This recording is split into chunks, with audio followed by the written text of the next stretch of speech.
Our new guest has entered. Her name, Aurora Snow. Yeah. Hi guys. I didn't recognize you with your clothes on. Yeah, most people don't. It's good that way. How does one start in the porn business? Well, I started in it by calling a newspaper ad. I was going to college, I was going to UC Irvine, and I knew that whatever job I picked up, I would be doing this job until I was 50 before I could pay off loans, no matter what. Couldn't figure out anything else. So I looked in this newspaper and I see this ad and it says $2 grand nude modeling. And I was like, $2 grand a day? I can take off my clothes.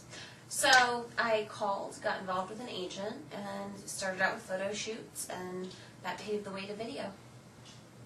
So this transition to, I'm curious about this. Can I jump in here? Absolutely. I'm curious. So you go see the agent, Mm-hmm. you do some nude pictures, Yes. then who says what to who? I mean, did you say, actually- let's do some live sex, or what happened?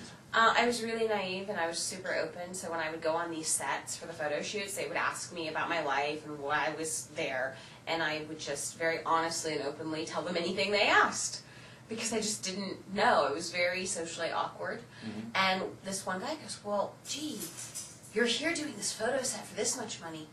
You could make this much money if you did video. I was like, I really don't want to do video. And he goes, but think about it. You could do this, this, and this. And I was like, yeah. And he just really convinced me. So I finally said, okay, I'll try video. And it was funny because the day of my first video shoot with this particular man, Ed Powers had found out that I was doing my very first video. Ed Powers Yes. and the Dirty Debutantes. Yes, and he See, I know told my me. porn. You know your porn, don't you? Glenn thought I needed to research. I was like, I have a grip on that. It's fine. I know everything I'm about just it. pretending I know over here. Ed Powers was not the guy who talked me into it, though. Right. Ed Powers had called and said, okay, I heard you're doing your first scene. Get over here. I'll pay you this much money. So I went and did my first scene with Ed, and then a few hours later did my other first scene. So the first scene, this is the first time you do it. Mm-hmm. I mean, how clinical is it, would you say? The very first time I did it, I never watched porn. I was really, really quiet. I was really nervous. You know, you've never watched porn, Yes. and yet you're about to go and have sex with somebody you've never met Yes. on film. Yeah. Okay, I'm in. Keep going. So you get there and what? I mean, it's just like get your drawers down and here we go, or what? You know what? Ed Powers is the nicest guy to have your first video with. He's very used to new girls coming in, and he tried to make me feel as comfortable as possible. And he just like, you know, it wasn't so much drop your drawers. It was, hey, I love we're when gonna. she says that, drop your drawers. I'm getting turned on just listening to this. It was just, you know, he had his handheld video camera, and then he had like a few cameras on tripods so he could get every angle. And he tried to make it a very pleasant experience. I think his main objective was like making the girl not nervous. Did he discuss, like, you know, we're going to do this, no, we're going to do that? So you went through a list of kind of things you were going to do initially? An overview. An Yeah. overview, yeah. He absolutely, he said, okay, here's the idea, this is what we're going to be doing, this is what I want to get done, but just relax and have fun with it. He gave her a storyboard, you know. I just want to get off the polite way of talking about this right now. I mean, when the guy sits down with you and says, you know, we're going to do an overview, what does he say? Now what does he say, or what do they normally say to new girls? Well, both. I mean, what Okay. was your experience the first time? Yeah, what was the sales pitch? See, I don't remember it that clearly. It was a long time ago. Right. Um, Well, even nowadays, like you go in Nowadays, and you give an overview, what they we say. go in, yeah, I mean, we'll sit down, like I did, I don't know, you do different scenes, you go in, the guy goes, the director usually will sit you down and go, okay, here's the thing. I want a really aggressive scene, where can he hit you, can he hit you, you know, and I usually have rules like neck down, have fun, you know. And other directors, other days, it might be a foo-foo day where they go, we want this to be very loving, kissy, caressing, you know, do you kiss? Right. Because some girls don't kiss. So, those types That of always things. bothers me. They'll do everything else, but they just won't kiss. Yeah, that bothers me as well. I mean, there'll be all sorts of stuff dripping off their Yeah. chin, but no kissing. Yes. You know, it's like a jar of Yeah. mayo just exploded, but hey, I'm not kissing this. Yeah, I'm not kissing you. You're gross. Doesn't make any sense. What do you enjoy? I mean, obviously it can't all be enjoyable, or is it all enjoyable? I always make sure that there's something in my scene I enjoy. Always. What I was on always the find list? something. I know this sounds really lame, but one of my favorite things to shoot lately is boy girl. I don't get to shoot a lot of that. I end up shooting like a lot of, like, you know, 3 ways, 4 ways. I've been shooting a lot. So when I get called to do a boy or girl, it's like really exciting. Just the one-on-one sort of situation. That one-on-one. Yeah, sometimes you can make this more passionate and a lot more intense. But, you know, doing a guy and a girl, lots of fun too. For a while I had a thing for group scenes, like gangbangs, so I did a lot of those for a while. I go through different phases of what I like, and it depends on what I'm getting booked more for. So then I have my fill, and then I go, okay, now what? Have your fill, as at least Yes. it's play on words. Then. Business. How's it going to work when you, well, your view anyway, when you come out of this and you meet some guy who's never seen a porn film maybe or whatever, and so what have you been doing all your life? You know, You know, how does that work? I get really quiet, and I smiled. I just said, Or hey I do baby, this and that. yeah, hey baby, I got this video for us. Let's go to bed and watch this video, and all of a sudden Right. there's you golfing down some giant dick.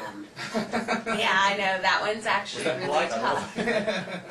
Actually, I deal with it even now because sometimes I'll meet people and they're like, oh, what do you do for a living? I'm like, I'm a writer, and technically I am. I blog on my website. Yeah, so you're not lying. How long do you plan on staying in the porn industry? I'm 27 right now. I think for another 3 years. I could feasibly see another 3 years. And then it's time for me to grow up and get a real job. Hey, I've been saying that for years for me as well. Or just maybe work behind the scenes. Or just get I've away from it directed completely. before though, and I really loved it. I've been really fortunate. I don't have anything bad to say about the business. I've enjoyed a lot that it's had to offer. But at some point, I want other things out of life, and I know this is fun, and it's a fun thing to do. But at some point, like I said, I have to grow up, and maybe someday I want to have a family and all those things.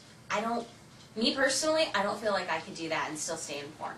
It's just not what I would want for my life. Because I know there's some. There are some. There are some. Yeah. Some of the actresses that I've met and talked to that, you know, after they're too old to be on screen, they start their own production company and stuff. Yeah, and that might come up, it might not, I don't know. I think it depends on what still interests me.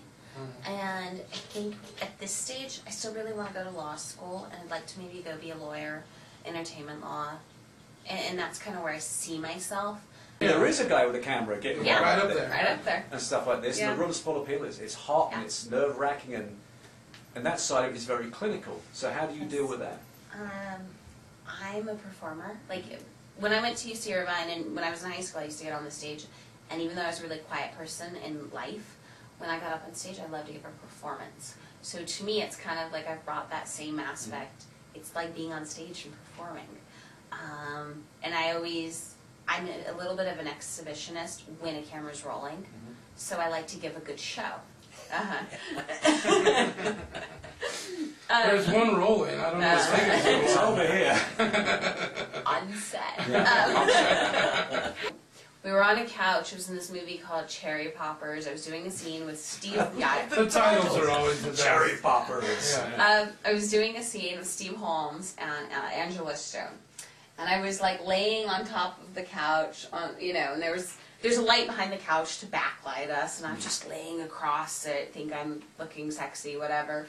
And Steve and Angela are right here, and all of a sudden I fall off the back of the couch. Oh dear. Yeah. Onto the light? I did not break the light. That's good. Okay, the light was like I landed like right in between the light and the couch, but like everybody just stopped and went, "Are you okay?" I was like, "Yeah."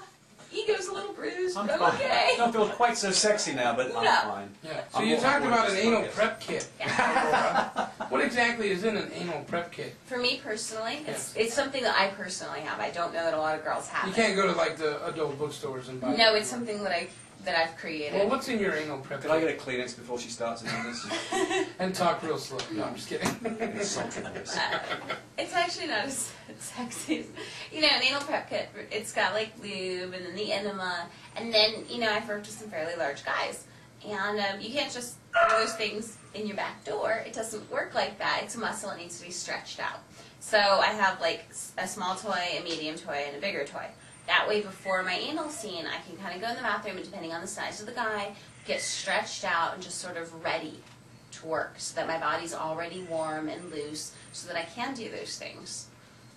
That's the secret. That's Yeah. what I'm doing wrong with the missus. Right.